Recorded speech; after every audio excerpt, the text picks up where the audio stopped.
All right, anyway.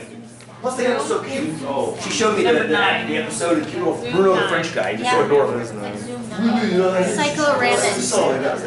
Cycloramic. Cycloramic. Thank you. There we go. Okay, I got my data in. I got my data in L1. Hopefully you guys do somewhere in the data. So look at that, gorgeous. So the question was, can we review how to make a histogram? I think it's a great idea. I'm going to run the stats first real quick, just to catch up with you guys. Sounds like you guys went one of our stats. You got at states about 17 on average. 17 on average, plus or minus about 8. Median. Do you remember where the median lives? Down. He's down a little bit further. So this little arrow, we went over this in class like once or twice, and we haven't used it in a bit. Scroll down. Scroll down. He's right down there. Now, another way you can do it, of course, is put the data in order across. I mean, you've got 31 data points, so you go to the 16th data point, but that requires you to put the data in order, which is kind of an annoyance with the way it is right now. So TI does it for you. On median, you guys have 15. 15 away, so those are strange equal signs. I feel like our standard deviation's huge. Nice! So the question I have, Lauren, thank you for the segue, beautiful. Should we be talking about average? I'm not asking this. I know a lot of times teachers will ask things like that because the answer is no. The answer is I don't know. Because what haven't I done yet? I haven't graphed the data to see if the data is roughly bell-shaped, symmetric, unimodal. I don't know if it's skewed or not. I have no idea. I can't tell by looking at that block of data if it's skewed or not. So let's graph it. Take a look. And even once we have a graph, some of you might say yes, some of you might say no, and that's okay too. Because there is no one right answer to this type of question. Much like on your exam, how many eggs do my chickens lay on average? I expect a bazillion different answers from you all. I like that. I know it drives students nuts. They don't do two. No, that's not the way the world works. The world does not work in black and white. It works in shades of gray. So give me your gray plus why you like your gray. Anyway, graph, here we go. Second, y equals. Plot 1. Make sure you're on histogram. It's right there. Good, good, good. Fair enough. X list. I'm in L1. Hopefully I'm guessing you guys are too. The frequency of 1. Yes, frequency of 1. That's always when you have raw data. Just count everything one time. Now, what's the shortcut for getting the window? Danielle up here, she's like, wait, I hit graph and nothing happened. She's like, oh, my window. So what's the shortcut? Zoom 9. Zoom 9 is a quick stat shortcut. If you press Zoom 9, boom, you go, oh, look at that freaking thing. That is just beautiful. Is it a bell curve? No. I don't know. Can we tease one out of it? I don't. See, this is the TI's window. The TI decided this window was the best one to look at. I'm not always convinced the TI has the best window. Laura, what do you think? I don't think so, because we're on 0. You can't visit negative states. Good, good. So let's, if you want to now finagle. Now, right now, the data does not look bell curve to me. Now, my first indication that it might not be was looking at the median and the average. They're not exactly the same value. They're close, though. And that's where it gets tricky. It's like, if the mean and the median are identical, there's a pretty good chance that you've got symmetric data. You still haven't proved it yet. It could be W-shaped data. Like my Math 95 students from that graph I showed you, the mean and the median were pretty close, and they were also both meaningless. So when they're the same, there's a decent idea that they could be symmetric unimodal, i.e. bell. But when they're different, it's tough to know how different is too different. Right now, the skew on this data set is 0.25. Now that might seem like magic. It's not really magic. All I did was I took the difference in the x bar and the median, which is about 2, and divided it by the standard deviation of 8, and that's 0.25. If you did the variation homework, which you may or might not have, there's a measure in there called the Pearson second skew coefficient, which allows you to plug these numbers into a calculation to decide how skewed something is. And that's fine if you want to calculate the skew of something. But I think a better thing to do is what you guys are telling me to do. Mess with the graph and look and see if it looks skewed or not. So, Laura, let's mess with it. Remember how to mess with the window? Window. I just told you actually. Press window. Yeah, press window. What did you set your x min to? The lowest number? How about 0? Now you could set to the lowest number in our data set, which looks like it's 6. Why would you set it to 0? Now, I'll get back to y in a second, Rory. I have no problem with you setting it to 6. That was fine. But since we know there are 50 states, I can actually set it up 0 to 50. Yeah. And then I can break it up evenly. That's why I try to look for, there's an old phrase, mathematicians are notoriously lazy, which is a bit harsh, but we look for efficiency. If I go 0 to 50, this is why I didn't want to include Guam and Puerto Rico. 0 to 50 break up by 5s pretty nicely.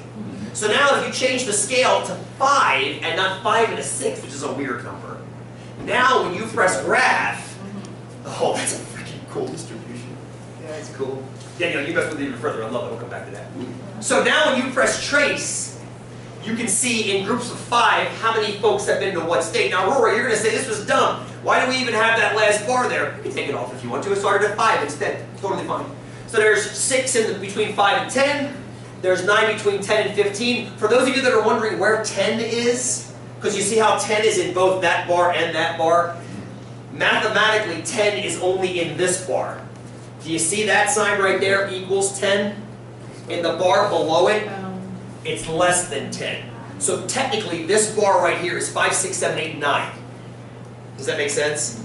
Next bar is 10, 11, 12, 13, 14, 15, 16, 17, 18, 19, and so forth and so on and so forth and so on. So, like, if we go back to this one, it's like one person visited between 35 and 46. Exactly, one person between 20 and 25, one person between, exactly. Okay. Go ahead, Rory, get that question. The standard deviation, or wait, you said it was X bar divided? X bar is the, well, this is a skew code. It's and it's in, you don't have to write it down, brother. It's in your variation homework if you ever need it. Okay. So that variation homework, third homework set down, it's called the PSSC. Honestly, friends, is it bell-shaped? No. And people are saying no for the most part. Is anybody saying yes? I'm not saying either is right or wrong. Is anybody saying yes, it's bell-shaped enough? I have a hard time believing this one is bell-shaped. Let me show you the other classes. Let me show you the other classes' results. You don't have these yet. I can give them to you if you want it. I want to turn them in plot 2. I put them in L6. Okay. Whoops. Oh, did I erase them? Oh, no, there they are. Oh, I know why. Hang on. Oh, shucks, I can't do that, can I? Hang on. I'll just make that an histogram, and I'll turn you guys off for a second. Yes, that's the problem. Boom, L1. Or excuse me, 1. There's them.